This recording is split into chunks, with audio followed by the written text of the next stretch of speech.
আসসালামু আলাইকুম। Naha kitchen blog নিয়ে চলে আসলাম আপনাদের মাঝে। আশা করি আপনারা ভালো আছেন, আমিও ভালো আছি আপনাদের দোয়া। আজকে একটা রেসিপি নিয়ে এসেছি। রেসিপি বলতে আজকে আমি চিচিঙ্গা রাঁধবো। তো চলেন কিচেনে চলে যাই। তো আমি কড়াইটা বসা দিছি। আজকে আমি রাঁধবো চিচিঙ্গা।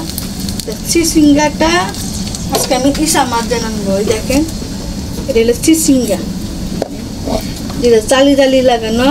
তো এইটা আমি আজকে রাখবো। তাহলে আমি কড়াইটা বসাই দিচ্ছি। তো আমি দিয়েছি পেঁয়াজ আর দিয়েছি রসুন। তখন দিব এসব মাছটাগুলা পেঁয়াজের সাথে বাজে ভালো করে এসব মাছ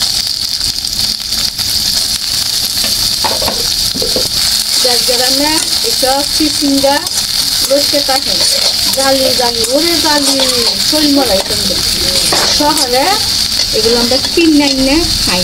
তো কত কেজি 60 টাকা। জিনিসের অত দাম বাইরে বন্যারে কি খাইতে মোহনি ছিলেছে।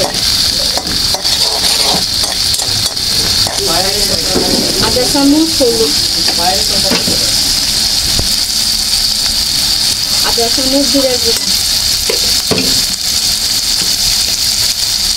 আদা চামচ ধনিয়া গুঁড়া,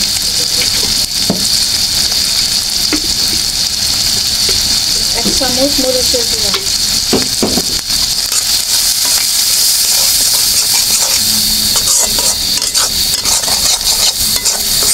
আমার মশলাটা কষানি হয়ে গেছে। যেগুলো খাইতে লাগছিলাম এগুলো দিয়ে দিই।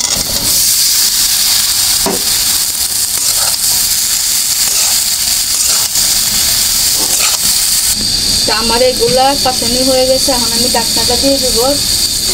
দিয়ে 30-15 মিনিট পর আসবো। এখানে আমি কোনো পানি দিব না। এখান থেকে পানি উঠবে, এগুলোর থেকে পানি উঠবে। তবে ডাকনাটা দিয়ে 15 মিনিট পরে আসতেছে। তো দেখেন 15 মিনিট পরে চলে আসলাম। আমার তরকারিটা হয়ে গেছে। এখন আমি নামায় ফেলবো। নামায় দেখাবো আমার তরকারিটা কিরকম আছে। তো দেখেন আমার চিচিঙ্গাটা নান্দা হয়ে গেছে। মাশাআল্লাহ দেখেন কত সুন্দর কালার। এরকম করে আপনারা করে তাই করে। এখন জিনিসপাতি যে দাম যেটা পাই সেটাই খাইতে চাই, না খাইলে কি খাবো। জীবন বলা তো খাইতে খাইতে ভালো মন্দ, এখন কিছু খারাপ হোক খাই। তা একবার না একবার অবশ্যই লিজি কিও করবে, যেবেলা ভালো মন্দ হয় বেলা খাই, আর যেটা পাই সেটাই। তো ভিডিও যদি আপনাদের কাছে ভালো লাগে বেশি বেশি করে লাইক করবেন, শেয়ার করবেন। আর ভিডিওটা এখন তো আর নতুন ভিডিও পাইবার জন্য আপডেট করবেন। আসসালামু আলাইকুম।